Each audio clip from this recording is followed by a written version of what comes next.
Alors on parle souvent des animaux, là, des chiens ou des chats qui sont jetés au bord de la route, mais les canapés aussi sont jetés, et ils ont encore pour certains de belles années devant eux pourtant, et des choses à raconter. Alors voilà, on les rassemble dans un... Excusez-moi, je m'emballe un petit peu, mais c'est en faisant attention aux petites choses qu'on fait attention aussi aux petites gens. Vous voyez, c'est une globalité.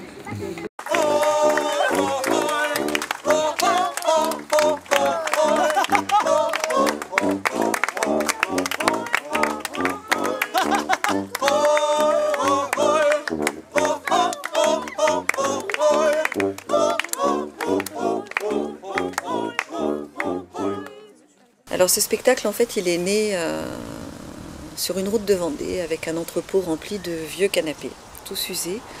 Et ça m'a donné l'idée d'imaginer un cimetière de vieux canapés, en me disant si nos vieux canapés pouvaient parler, tout ce qu'ils auraient raconté.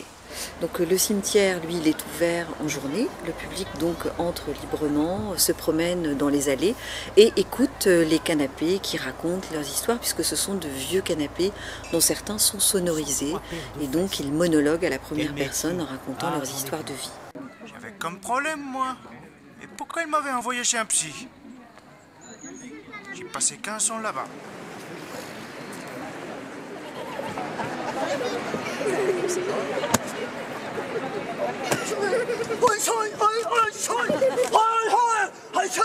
Voilà, il est pas bien méchant, hein, vous pouvez vous rapprocher. Ça, voilà, il mord pas. Ce n'est qu'un canapé. Voilà. Et puis, à l'heure dite, eh bien, on donne rendez-vous au public à proximité du cimetière et un couple arrive avec son vieux canapé dont il veut se débarrasser, qu'il veut déposer au cimetière. Et à ce moment-là commence le spectacle qui est la cérémonie d'adieu au nouvel arrivant avec un cortège funèbre ouvert par un musicien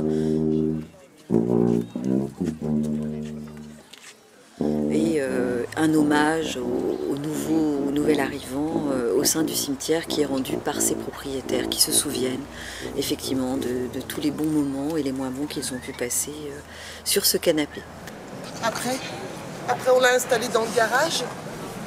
Pour le chien, c'était bien. C'est ça qu'il a achevé. On a piqué le chien la semaine dernière. Oh, ça nous fend le cœur, c'est sûr, mais il faut faire de la place. Pas trop s'attacher aux objets. Il a bien vécu, c'est ça le principal. Il a bien vécu.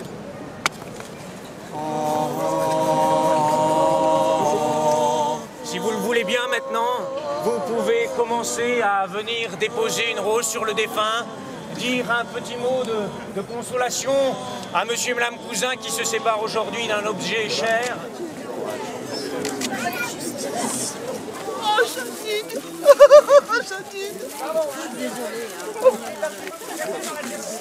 Et le public joue dans ce spectacle. Le seul fait qu'il s'assied sur un canapé, eh bien, il joue. D'ailleurs, aux Expressifs à Poitiers, il y a un jeune qui est assis dans un canapé. D'un seul coup, il s'est tourné vers ses copains en disant « Mais j'ai l'impression de jouer dans ce spectacle. » Un canapé solidaire qui crée du lien social, un canapé émouvant, en quelque sorte un canapé émouvant. Voilà, ça commence à avoir de l'allure. Et alors, vous n'avez pas tout vu, puisque on va mettre la housse. Allez, monsieur, comment vous appelez-vous? Jean-François, allez, venez, vous allez tester notre canapé suédois solidaire. Allez-y, allez-y, allez-y. Oh, il est timide. Allez-y à fond, hein, pas du bout de la fesse. Voilà. Voilà. Comment vous sentez-vous? Ah bah ça va. Ça va? Eh bien, ce canapé peut vous donner le réconfort qui vous manque. Hein, par exemple, après une journée comme ça, eh ben, on a envie de câlins. Et ben, ça peut se transformer en canapé qui donne des câlins. Alors, on donne des câlins, hein, parce que Jean-Philippe en a bien besoin. Voilà. Ce spectacle, c'est 5 artistes en fait qui le portent sur le cimetière itinérant de Canapé.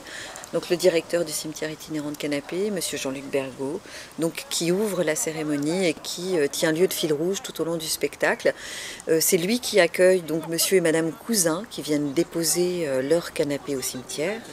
Ça, on joue mais t'as pas pu oublier, on joue toujours au domino. On joue tout le temps au domino, tu mens. Tu mens, tu te mens. Tu te mens, t'as pas oublié. On joue au domino, on joue au domino. Le dimanche, tu te souviens le dimanche, qu'est-ce qu'on faisait le dimanche? Le dimanche, on allait chercher les capotes de la pharmacie, tu te souviens de ça? Et après, qu'est-ce qu'on faisait après? Et puis il y a aussi aussi la musicienne qui remplace le musicien habituel et qui va jouer évidemment un rôle important dans le déroulé de la cérémonie, notamment dans sa rencontre avec le directeur. Ah bonjour monsieur, voilà je remplace Bernard Dupuis. Et pourquoi c'est pas Bernard Dupuis? Ah ben je sais pas, moi on m'a dit de venir alors je suis venue. Alors j'ai les partitions, voilà, puis excusez-moi pour le retard mais je me suis perdue. Bon, mettez-vous là, voilà, mettez-vous là. Ensuite, on a un 5e comédien qui, lui, n'apparaît qu'à la fin du spectacle. C'est en fait celui qui va donner sa voix aux 2 canapés interactifs de l'installation, qui sont La mauvaise éducation et L'amoureux des fesses. Voilà, c'est bien. Merci. On perd de plus en plus les règles de la séance. Hein. Heureusement que je suis là pour les rappeler. Oh, vous rigolez parce que vous êtes heureuse. Et si vous êtes heureuse, moi je le suis également. Oh, mais pas déjà, non. Mais restez. Oh, et cette façon de s'asseoir, si violente et si tendre à la fois. Oh, vous me bichonnez, je suis gâté. Je suis le plus heureux des canapés. En fait, on module notre installation en fonction des sites. Et le travail de repérage en amont permet vraiment d'ajuster le cimetière au lieu qu'on va investir. On est allé l'installer dans le jardin du presbytère à Bouillé-Saint-Paul, dans un parc à La Rochelle, sur le parvis de l'hôtel de ville à Poitiers. À chaque fois, ça crée quelque chose de particulier. Ce qu'il faut savoir, c'est qu'on le joue aussi bien de jour que de nuit. Et que la nuit, ça donne des petites bulles de lumière et des petites bulles d'intimité qui sont extrêmement belles. Et ça crée vraiment une ambiance à la fois intime sur une installation extrêmement massive.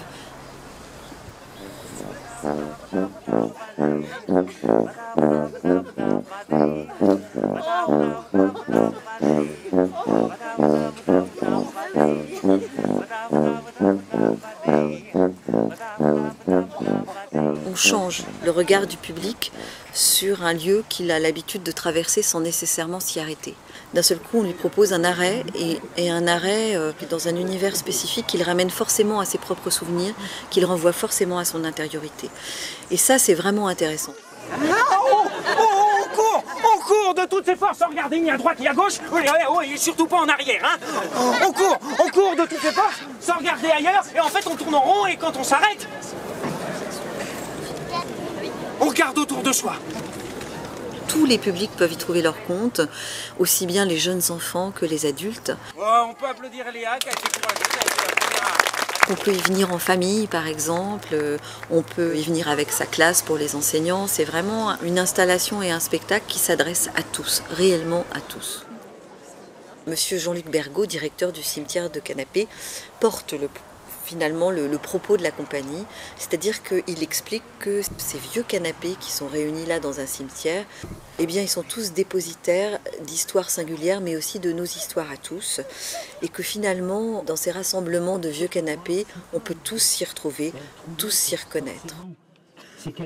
J'aurais pu avoir un canapé en or, des 1001 nuits, avec ses rasades à mes côtés, sur des coussins en soie d'Orient, brodés de diamants.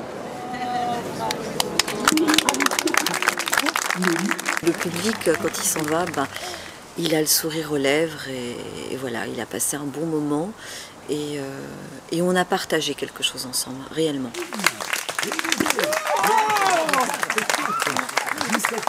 Hey, musique!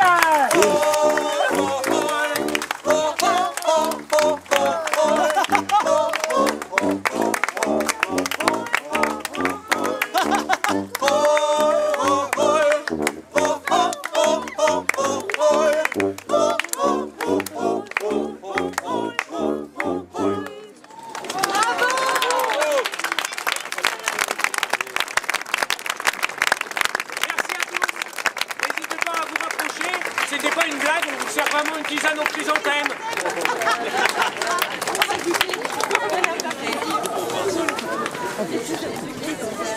Tisane de chrysanthèmes.